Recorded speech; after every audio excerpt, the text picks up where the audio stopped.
Hi, this is Attorney Mike Graham. I'm coming to you from Chicago as usual, and today I've got an update.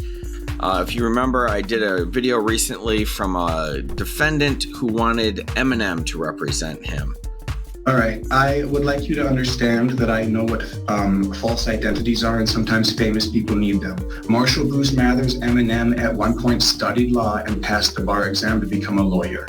If he still is a lawyer, I want you to get a hold of him for me so that I can communicate with him and actually talk to him. I'm not getting a hold of anybody for you. You can get a hold of whoever you think you can get a hold of. Yep, he's back, and he's still talking about Eminem. Let's do it.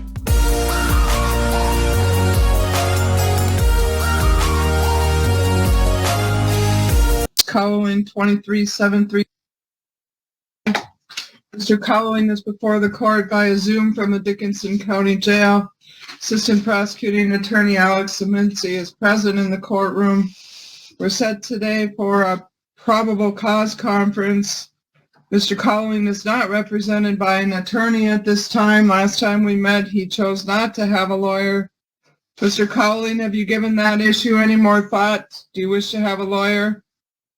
No, I do not, ma'am. All right, Mr. Cowling, we're set today for a probable cause conference. Typically, the purpose of a probable cause conference mostly is to discuss bond and any other issues that may be coming up. Is there anything you want to discuss today on the record concerning your probable cause conference? Well, let me ask you this then, Mr. Cowling, before we move on. Are you waiving your right to an attorney today? Yes, I am, ma'am. I would prefer to represent myself in this case in its entirety. All right. Has anybody promised you anything in order to get you to give up your right to a lawyer today? No. Has anybody forced you or coerced you in any way to get you to give up your right to a lawyer today? No. Anybody tell you the courts would be more lenient with you if you gave up your right to a lawyer today? No. Are you giving up your right to a lawyer today freely, voluntarily, and understandingly? Yes.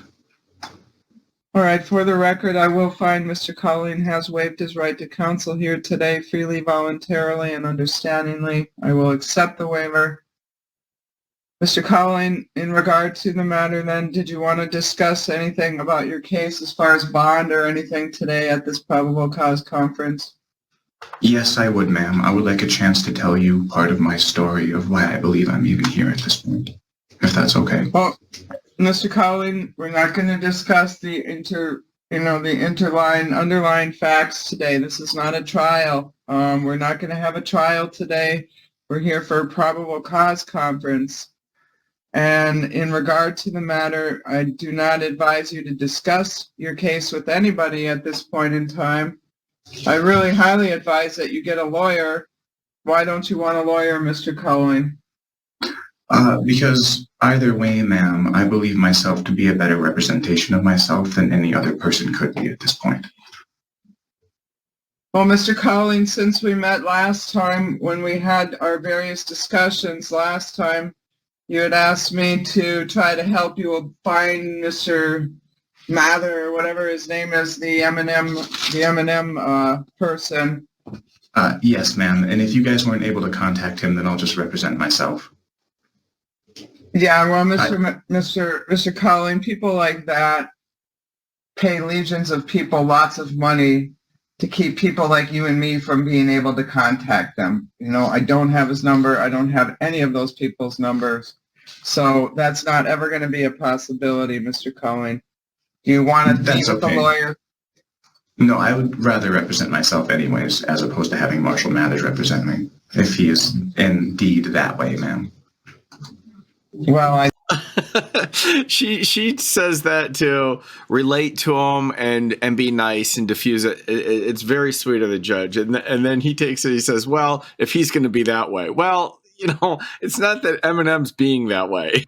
I don't know, but the bottom line is him, Matt Damon, Ben Affleck, the whole legion of them, they don't want people like you and me contacting them. So their numbers are not readily available. So, no, that's not going to be happening, Mr. Cowling. Not to mention the fact that he's not an attorney, and it makes no sense on any level. Having said that, he is conducting himself 1,000 times better than he was in the last hearing. Thank you. Mr. Cowling, I also had some concerns after last time because you had told me that you had been hospitalized for mental health purposes, and I believe you told me that North Point had stopped your case maybe about a month or so ago. Is that right? As far as I know, yes, ma'am. So had you been a North Point patient for some time? Yes, it would have been since my last stint in the mental health facility, Willow Creek at Green Bay, that I would have been with North Point. And I believe it was until January that I was supposed to be with them. That is what I was originally told, ma'am. All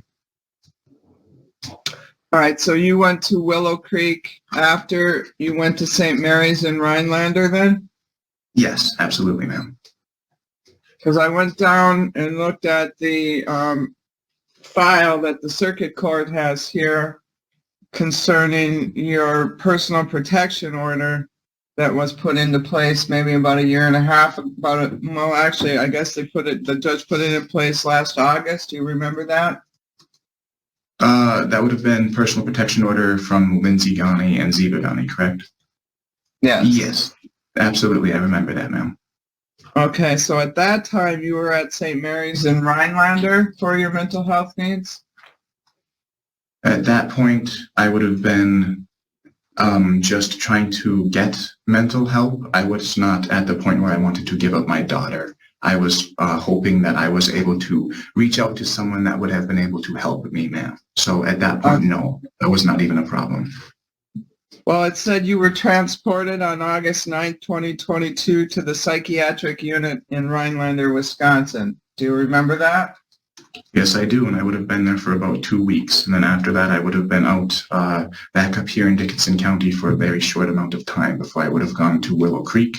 And then I would have come back up here for a very short amount of time, and then I would have gone back to Willow Creek again. Okay. All right, so fair to say then you've probably had about 3 hospitalizations since August of last year? I believe so, yes, ma'am. So that puts me in a position, Mr. Cowling. My job is to make sure that your rights are represented and everything is done correctly here in the courtroom. I'm not for them. I'm not for you. I'm the middle of the road person, okay? And I just have to make sure that everything is done correctly. So I have some concerns, Mr. Cowling. I want to make sure that things are done right in your case because, like I said to you last time, you have some very, very serious charges here that could result in imprisonment for a long period of time. Now, you told me you don't want to have a lawyer. It would be a lot better if you had a lawyer because then your lawyer would be making sure that your rights are protected. And you would have a confidential person to talk to about your case where you could tell the things that you want to tell me to a person in confidence that it's not going to go any further. You don't obviously have that same thing with the judge. Are you sure I can't convince you to get a lawyer, Mr. Cowling? Ma'am, I 100% certify to you that I am more capable than any lawyer around here, ma'am. Well, Mr. Cowling, my other concern is I'm not confident of that. However, it is very interesting. If you saw the first hearing, that he is functioning so much better. I hate to speculate about such things. Obviously, he has a history. He's involved in some mental institutions. But what it strikes me as, and this is a layperson's opinion who knows nothing about it, it strikes me as his last appearance, he was off his meds, and when he's on his meds, which is I'm guessing today, he doesn't seem too out there. I mean, he makes a lot of sense, and I mean, if he's on his meds, he may be deemed competent. I mean, I'm not sure. I mean, someone has to do an evaluation, not me. But if you see the other one, I'll put a link to that in the description below. If you see the prior video, you would think there's no way this guy's competent. But watching today, I think it's very questionable. He might very well be competent. Also, I wanted to give a shout out to Sarah Noda, who sent both of these videos to me. She's got a great YouTube channel. I'll put a link to that in the description below as well. It's all about sketch art and stuff, but it's really, really cool. not sure that you're competent based on everything that you're telling me to represent yourself. And so I have to make sure that you understand the nature and you can appreciate the charges against you and that you can assist yourself in your own defense. I mean, if you want to be your own lawyer, then I really have to be sure that you're competent. And you're telling me that you've had 3 hospitalizations in the last 6 months. According to this police report, you had your mother, is your mother Hester? Is that your mother's name? Yes, it is, ma'am. Yeah, and she said you had several more before that in the last years. So, Yes, ma'am.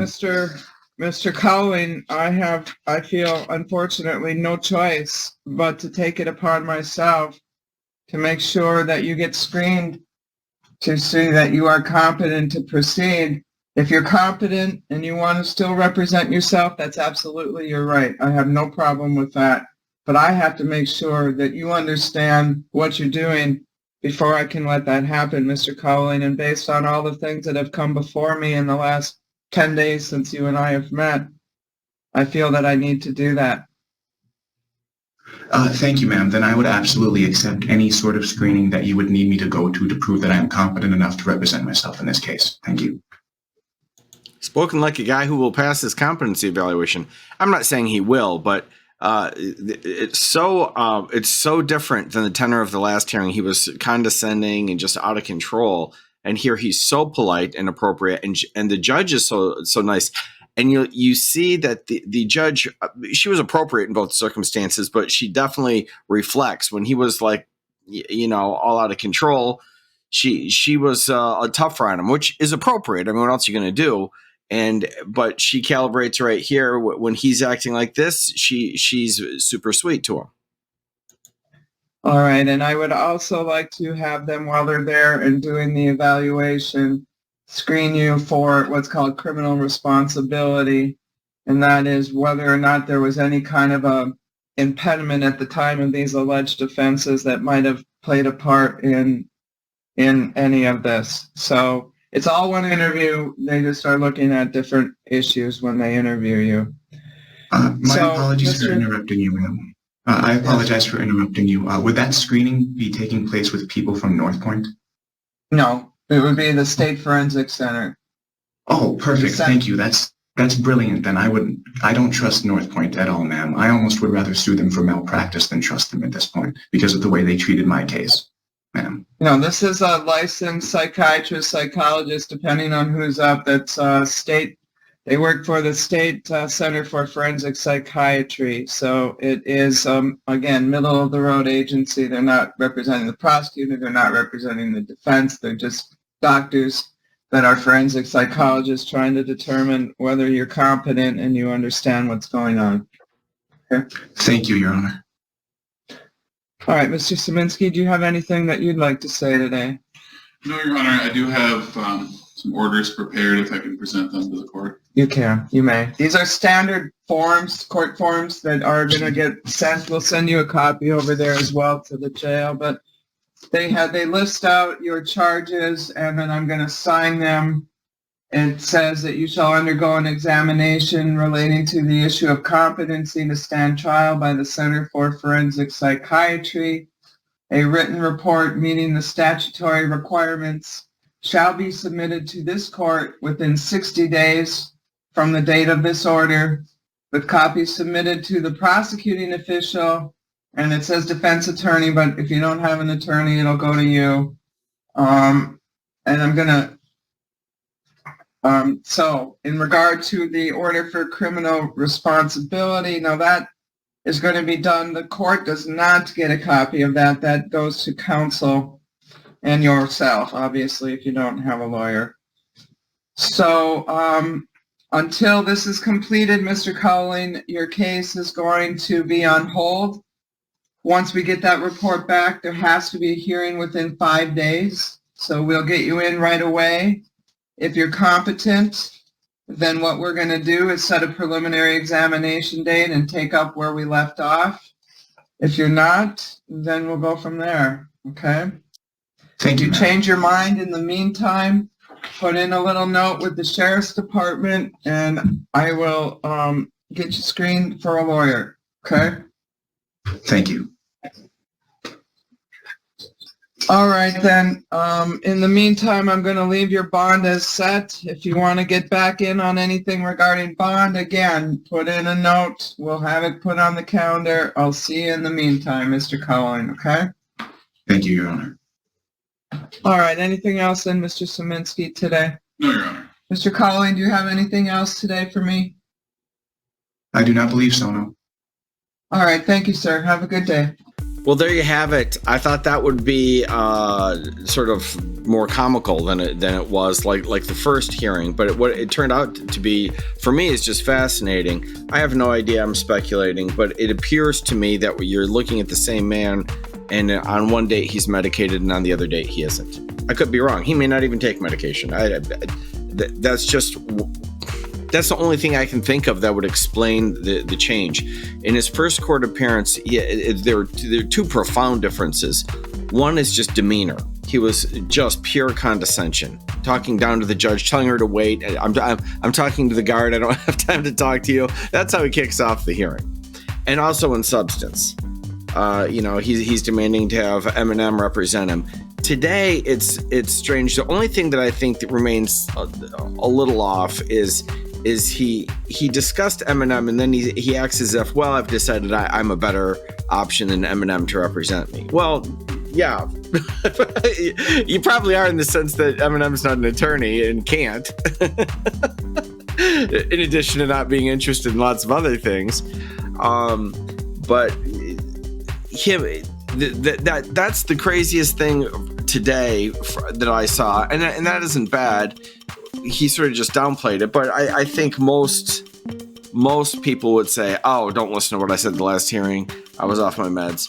Of course, Eminem's not going to represent me, and I either want to represent myself or get an attorney.